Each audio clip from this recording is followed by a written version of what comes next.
നമസ്കാരം സുഹൃത്തുക്കളെ. KSEBയുടെ സ്മാർട്ട് മീറ്ററുകൾ കേരളത്തിലെ വീടുകളിൽ ഇനി വരാൻ പോകുകയാണെന്നുള്ള കാര്യം നിങ്ങൾക്കെല്ലാവർക്കും അറിയാമല്ലോ. ഇപ്പോൾ ഈ ഒരു സ്മാർട്ട് മീറ്റർ നമ്മളെ വീടുകളിൽ വെക്കുമ്പോൾ എന്ത് പ്രത്യേകതയാണ് ഇതിനുള്ളത്, എന്ത് ഗുണമാണ് നമുക്ക് കിട്ടുന്നത്, അതുപോലെ തന്നെ എന്ത് ദോഷമാണ് നമുക്ക് ഇതുകൊണ്ട് ഉണ്ടാക്കാൻ പോകുന്നത്, നമ്മൾ ഇങ്ങനെയുള്ള കാര്യങ്ങളാണ് ഇന്ന് നമ്മൾ ചർച്ച ചെയ്യാൻ വേണ്ടി പോകുന്നത്. അപ്പോൾ എല്ലാവർക്കും പുതിയൊരു വീഡിയോയിലേക്ക് സ്വാഗതം.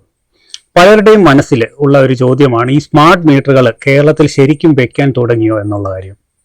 നിലവിൽ നമ്മുടെ നാട്ടിലെ സർക്കാർ ഓഫീസുകളിലും വൻകിട വ്യവസായ സ്ഥാപനങ്ങളിലും KSEBയുടെ സബ് സ്റ്റേഷനുകളിലുമൊക്കെയാണ് ഇപ്പോൾ ഈ സ്മാർട്ട് മീറ്ററുകൾ വെച്ചു തുടങ്ങിയിരിക്കുന്നത്. ആദ്യഘട്ടം പൂർത്തിയാകുന്നതുകൂടെ വൈകാതെ തന്നെ ഇത് നമ്മളുടെ വീടുകളിലേക്കും എത്തിത്തുടങ്ങും.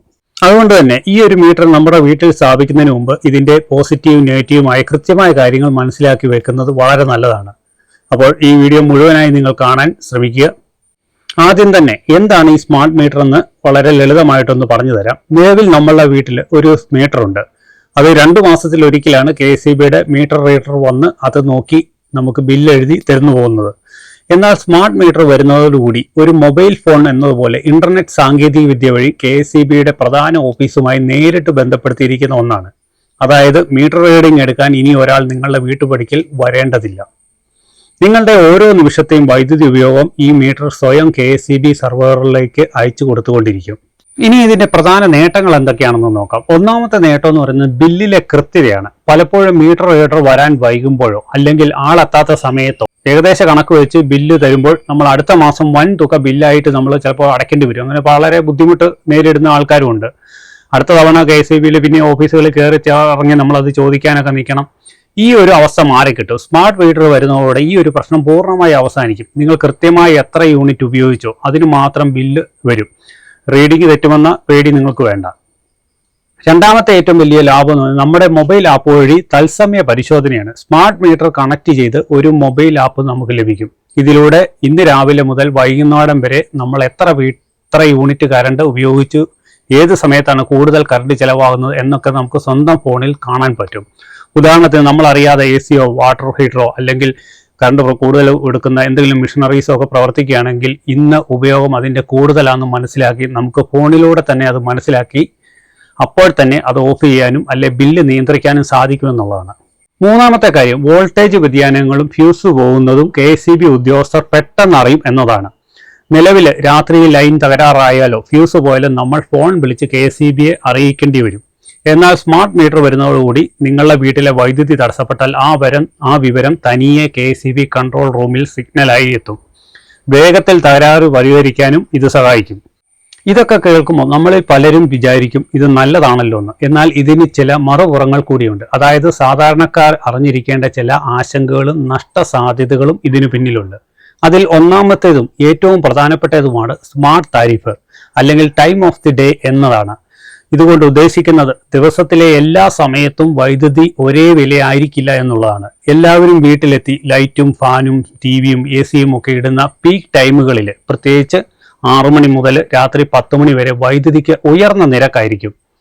എന്നാൽ പകൽ സമയങ്ങളിൽ അല്ലെങ്കിൽ അർദ്ധരാത്രിക്ക് ശേഷം നിരക്ക് കുറവായിരിക്കും. ഇത് സാധാരണക്കാർക്ക് എങ്ങനെ തിരിച്ചടിയാവും? വൈകുന്നേരങ്ങളിലെ വീട്ടുകളിലെ എല്ലാ ഉപകരണങ്ങളും പ്രവർത്തിപ്പിക്കുന്ന സാധാരണ കുടുംബങ്ങൾക്ക് ആ സമയത്തെ കൂടിയ നിരക്ക് കാരണം ബിൽ തുക ഉയരാനാണ് സാധ്യത കൂടുതൽ.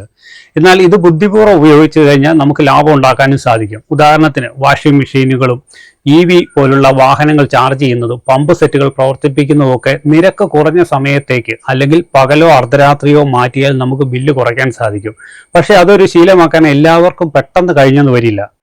രണ്ടാമത്തെ ഏറ്റവും വലിയ ആശങ്ക എന്ന് പറയുന്നത് പ്രീപെയ്ഡ് രീതിയാണ്. സ്മാർട്ട് മീറ്ററുകൾ ഘട്ടം ഘട്ടമായുള്ള പ്രീപെയ്ഡ് രീതിയിലേക്ക് മാറാൻ സാധ്യതയുണ്ട്. അതായത് നമ്മൾ മൊബൈൽ റീചാർജ് ചെയ്യുന്നത് പോലെ പണം മുൻകൂട്ടി അടയ്ക്കുക, അതനുസരിച്ച് കറണ്ട് ഉപയോഗിക്കുക. അക്കൗണ്ടിലെ പണം തീർന്നാൽ വൈദ്യുതി ബന്ധം സ്വയം വിച്ഛേദിക്കപ്പെടും.